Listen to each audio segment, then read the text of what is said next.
Night number 1 of Wrex the Halls. It's Hilary. I'm here with Ben Bridwell. Nice one. Of Band of Horses. We were just discussing whether or not it was Bridwell or Birdwell. Welcome. Thanks. Yeah. How are you doing today? Doing good. Okay. Yeah, we had a show last night In Pomona. So it stayed up a little late. So I think everyone's just been like crashed out on the bus all day. Everyone's waking up now. Right on. Yeah. Ready to rock. Getting there. Yeah. Yeah. You played with Warpaint last night. We did. They're rad. They're awesome. Yeah, so was that good. fun? They crushed it. Did they? Yeah, we didn't do very good, but I think they did really good. So what does that mean? You didn't what constitutes a not very good show for Band of Horses? No, I'm kidding. You did all right. Yeah, we did fine. Yeah, I'm sure. good. Just Okay. same old same. Yeah, right on. Do you ever have shows though where afterwards you're like, dudes, That what was garbage. that? Yeah. Or Yeah. Luckily they're few and far between, but yeah. knock on some wood. Yeah. I can't remember the last one where I was like, that was so bad that I feel terrible. Or no, we had one in Australia where I voice blew out and just couldn't even get through the show and got some help from the opening band to help.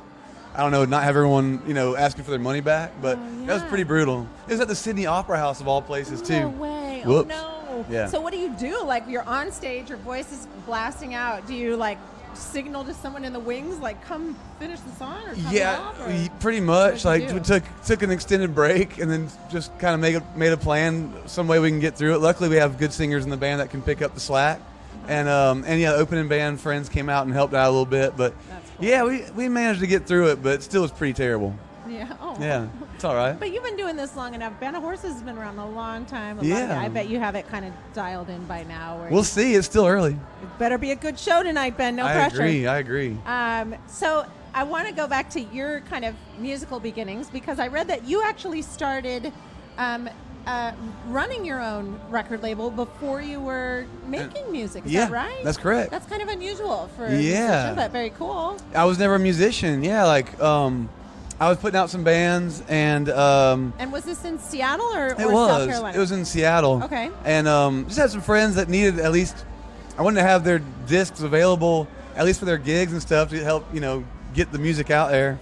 And then it kind of became more than I'd bargained for. The bands ended up being really good, and I didn't want to ruin everyone's careers. I'd signed I'd put out 5 records or something. And I was like, y'all need to get on real labels here. This is a stepping stone.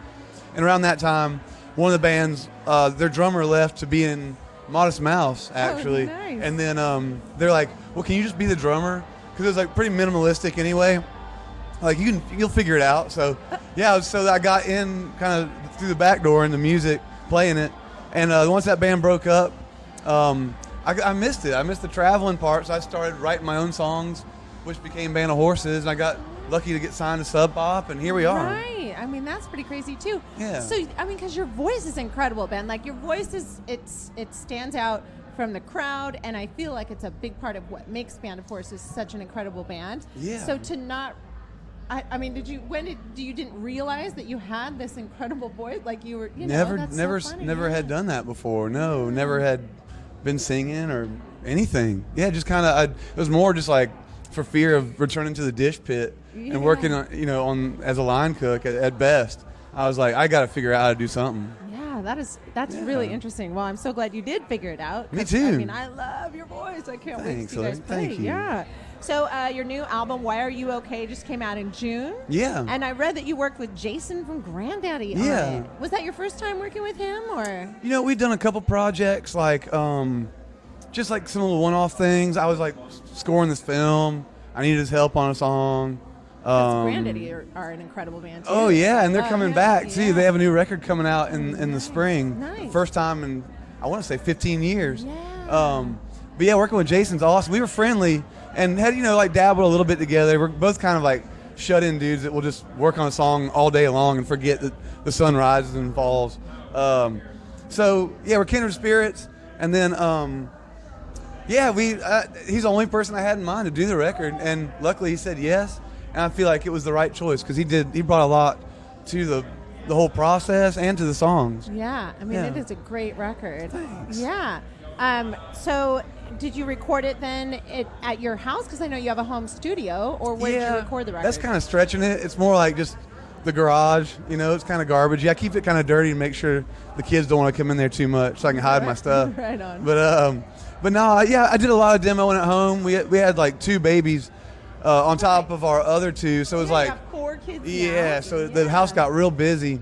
So I didn't have the luxury of getting out a whole lot and focusing on me anymore. But it was cool. It kind of, I think it helped enthuse the project, and it brought a different kind of depth to the songs when I'm surrounded by my 5 girls that I live with. Yeah.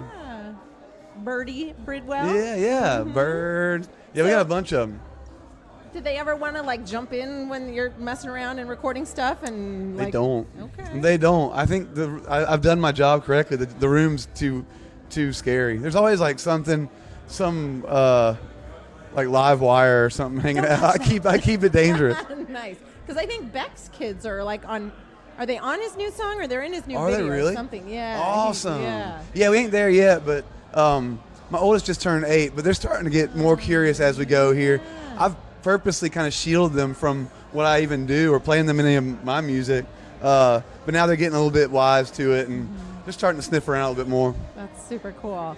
Well, so what's next for Band of Horses then? You're playing Wrex the Halls tonight? Yeah. Are you still touring or what are you doing? We got a few more shows for the rest of the year, including 2 for New Year's Eve in D.C. Oh, at 9:30 Club. That's I right. saw that. Yeah, that'll be awesome. fun. Yeah. And then we're off for a bit and hopefully starting to work on a new record. I'd like to get, again, like a lot of the demoing and stuff done. So by the time Jason's burnt out on Granddaddy, maybe I can like yank him back for another recording session with me. I like that plan. Yeah, I want to go quick again. I'd like to hit them fast if possible. Right on. Thank you so much for being here, Ben. Oh, thank you. Thanks for having us. I'm so excited to see Band of Horses Thanks. again, and I just adore your band. And Thank you, dear. I love Thank the new you so record. much. So, dude, thank you. So, hell yeah. High five. All right, Ben from Band of Horses playing tonight at Wrex the Halls. It's 91.